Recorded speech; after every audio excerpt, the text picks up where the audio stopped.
Avi Meyers, Northtown Neighborhood News Magazine, a presentation of Sonny Hirsch and myself. Dial us up on the web at ntnm.org. You'll find all our shows on YouTube from the last 6.5 years. Click on the pictures on the website, and you'll have access to all the shows that are on YouTube, about 250,000 watched. Community Policing, caps24.org. And, you know, my next guest is a really interesting guy. He approached me through Facebook. I put up a thing saying, hey, I need a guest. So, you know, and you're not the first, second, third, fourth, fifth, or sixth person I've gotten along those lines. I've actually done things like at 10:30 in the morning going, hey, somebody dropped out. I need somebody at 2 o'clock, and I get them. And somebody who's actually running for office or doing something intelligent or important. And speaking of that, we have the executive director of an organization I have known about since I was in college and have been all in favor of their causes. And anyway, the organization is called NORML, which is spelled NORML, which is National Organization for the Reform of the Marijuana Laws. And he is the executive director of the Illinois chapter, Dan Linn. Dan, how you doing? I'm doing well. Thank you for having me on the show. Good, and I'm not going to tell this tired old joke. Well, I hope you brought us samples today. But I think I just did. So anyway, tell us about the organization and what the organization is trying to accomplish. Well, we're trying to legalize cannabis for all adults, and I use the word cannabis, which is the scientific term for what most people call marijuana. Yeah. We focus on state and local politics. We also do help out on the national level, trying to change those laws. But basically, we're looking to take this plant out of the illegal market, regulate it, put on restrictions as to who can use it, as well as when they can be using it in a manner that is conducive to public safety as well as the consumer, and maybe bring in some tax revenue at the same time. You know, looking at this plant and treating it like any other substance that people are going to consume, whether it's tobacco, alcohol, or tomatoes. Or firearms.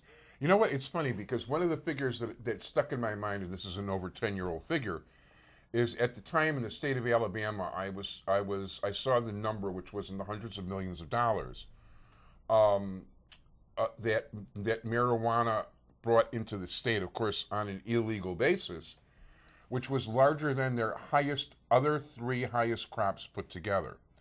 And if you actually had this regulated, if these people were actually paying taxes on the money, not to mention income tax, you know, sales tax, the whole shot. I mean, you could put people to work in a legitimate thing that people are doing anyway. And there is almost no place in this city in the world where you have to go more than a block to find this stuff. I mean, it's absolute. How do you make criminals, you know, when more than half the population's done it? It's absurd. It is absurd. And if you look at, you know, the history of this country as we did with alcohol prohibition, we had the Noble experiment. It didn't work. We felt that this law needed to change because we had problems with gangsters. Everybody knows who Al Capone is. By the way, it worked very well for the mafia. Exactly. They're the ones who love this type of a market. Yeah, and even now you see that with the drug cartels. You know, the drug cartels and, you know, Sonny Hirsch, who's our entire technical crew, is head of the district advisory committee here, and I run my police beat. That's all they're about. They're all about drugs and money. They're not even robbing people anymore. They're making money selling drugs to people that live within a very short distance of them. Yeah, some people might drive in from Wilmette after they voted for Jasmina, but just kidding, Jasmina. But the fact of the matter is that, you know, like, look, if you were to legalize this stuff, those guys are out of business. Yes, or at least they have to become a legitimate legal business at that point, like we saw with the Seagrams family with alcohol prohibition. But if there's any example of how this prohibition doesn't work, is that in some of the most controlled environments in this country, prisons and jails, you can still find drugs because corruption is that profitable that you'll have some prison guard who's willing to bring in some narcotics and then they can get distributed throughout the prison.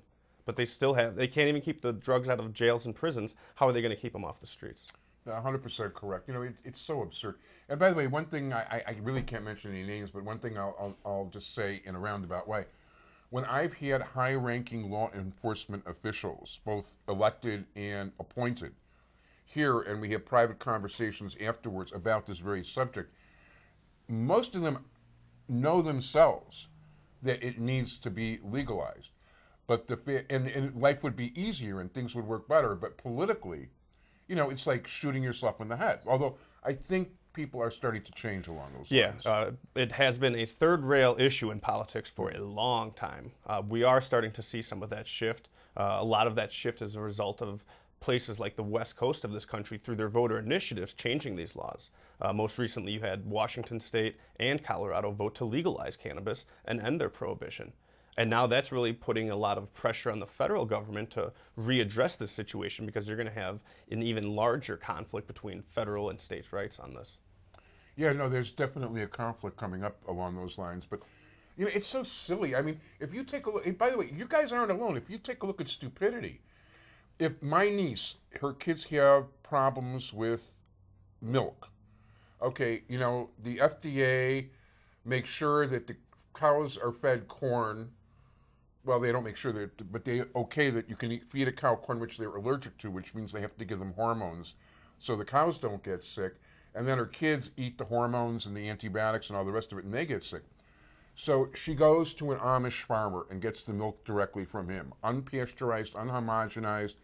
The kids like it, their health improved. And if she actually took it back to her house and sold it, it would be illegal. It's not only illegal, it's a felony. Yeah. And the Obama administration has been giving people 3 to 5 years, or trying to give them 3 to 5 years, for selling milk. Yeah. And the people who are against that are the people in the dairy industry. Yeah. You know, because it cuts into their market share. And the people who make a lot of money and the industries that exist because of this plant being illegal are the prison industrial industries, like the privatized prisons that we don't have in Illinois, but in a lot of other states they have privatized prisons. The law enforcement agencies that get a lot of their funding through their budget from asset forfeitures.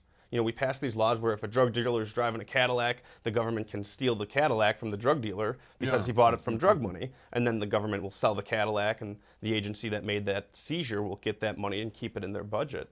Other agencies that make, or industries that make a lot of money from keeping cannabis illegal, things like the alcohol industry, tobacco industry, pharmaceutical industry, those industries all have something to lose if this plant is made legal once again, because it always wasn't made illegal. It was only in 1937 that they made it illegal, but most of us have been born into this prohibition, and we just don't understand that it wasn't always this way. And interestingly enough, I really think that the profit motive actually has more people smoking it and also using other drugs, because when all this stuff, like cocaine used to be legal, heroin was legal, morphine, all this stuff was legal. People who used it might have had a problem, but they weren't having to rob people and all the rest of it. You did not, when you could just walk into a drugstore and buy this stuff, and Coca-Cola really had cocaine in it. Yes. Less people used the stuff on a percentage basis when it was legal, because there's a profit motive involved to push the stuff when it's illegal. Yeah, and the concept of a forbidden fruit, you know, it draws attention, especially from young people. Yeah. You know, they are consistently saying that it is easier for teenagers to get access to cannabis than it is for them to get alcohol and for them to get tobacco. Because drug dealers don't card. But if they go to the local liquor store, if they go to the local convenience store and try and buy a pack of cigarettes or try and buy a bottle of booze, the owner and the employee have a incentive to make sure that that person who's buying it is of a certain age. Right. Whereas the average drug dealer on the street is looking to just make money. They don't care how old the person is that's looking to buy their product. 100% correct. Would you like to give us your contact information? Sure. You can go to our website, which is www.illinoisnormal.org, and that's Illinois spelled out, NORML, the acronym for the National Organization to Reform Marijuana Laws, NORML, and then .org. Sounds good. Dan Linn, Executive Director of NORML for the state of Illinois, and another Facebook find. I want to thank you very much for being here and enlightening us, and good luck in your cause. Thank you. It's a pleasure. Bye. Thank you. Oh, and bye, everybody. Thanks, Sonny.